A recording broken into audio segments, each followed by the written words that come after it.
Kharkiv பகுதியில் 7 இடத்துல Russia தாக்குதல் நடத்தியுள்ளது. அசர்பைஜானோட ஆயில் சேகரிப்பு இடம் ரஷ்யாவால் தகர்க்கப்பட்டது. ஸ்லோவாக்கியாவோட பிரதமர் ராபர்ட் ஃபைகோ போர் நிறுத்தம் வேண்டும் என்று கூறியுள்ளார். உக்ரைன் மற்றும் ரஷ்யா இடையேயான போர் நிறுத்த ஒப்பந்தத்தை வரவேற்பதாக மோடி கூறியுள்ளார்.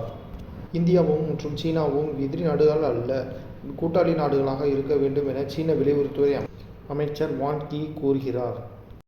அமெரிக்கா விதித்துள்ள வரிகளுக்கு மத்தியில் இந்தியா தனது ஜவுளித்துறையில் உதவுவதற்காக பருத்தித்துறை வரிகளை தற்காலிகமாக இந்தியா நிறுத்தியுள்ளது. உக்ரைன் மற்றும் ரஷ்ய போர் நிறுத்தத்தின் இடையே ஐரோப்பிய நாடுகளின் எந்தவித தலையீடுகளும் இருக்கக்கூடாது என ரஷ்யா கடுமையாக எச்சரித்துள்ளது. உரங்கள் மற்றும் இயந்திரங்கள் ஆகியவை தேவைகளை இந்தியாவிற்கு நிவர்த்தி செய்வதாக சீனா உறுதியளித்துள்ளது.